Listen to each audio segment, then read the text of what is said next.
ഞാൻ അറിയാഞ്ഞിട്ട് ചോദിക്കുക. ഈ ആത്മാക്കളൊക്കെ പുകച്ചുരുളായിട്ടല്ലേ നടക്കുന്നേ?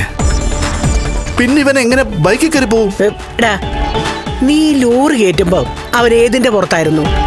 ബോത്തിന്റെ പുറത്തായിരുന്നോ ബൈക്കിന്റെ പുറത്തായിരുന്നോ? അത് ബൈക്കിന്റെ പുറത്തായിരുന്നു. ആ, അതുകൊണ്ടാണ് അവൻ ബൈക്കിന്റെ പിന്നാലെ കയറിപ്പോയത്.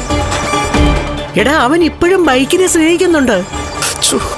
എന്നാ മരണം നടന്നപ്പോ തന്നെ പൂജ മന്ത്രവാദമൊക്കെ അങ്ങ് നടത്തണമായിരുന്നു. അങ്ങനെയെങ്കിൽ അന്നേ ആ ആത്മാവിനെ പിടിച്ചു കെട്ടാൻ പറ്റുമായിരുന്നു. നേരത്തെ മഹാലക്ഷ്മി പ്രേതമായിട്ട് അഭിനയിച്ച് നമ്മളെയൊക്കെ കളിയാക്കുമായിരുന്നു. എന്നാ ഇതിപ്പോ അങ്ങനെയല്ല. ഇവിടെ നിന്നെ ഇപ്പൊ ശല്യം ചെയ്യുന്നത് ശരിക്കുള്ള പ്രേതവാ.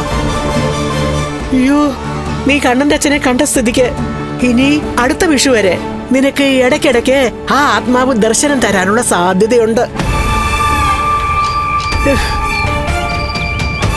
ഇനി നീ ഒരാത്മാവായി പോകരുതെന്നാണ് എന്റെ പ്രാർത്ഥന. അങ്ങനെയാണെങ്കിൽ പിന്നെ നീ എന്നെ വിടാതെ പിന്തുടരും. എന്നെ കൊണ്ട് ചിലപ്പോ പോയെന്നും വരും. 10-20 വർഷത്തിൽ ഒരു ദിവസം കുറയുന്നതിന് മുമ്പ് മുകളിലോട്ട് എടുക്കരുതേ എന്നാണ് എന്റെ പ്രാർത്ഥന.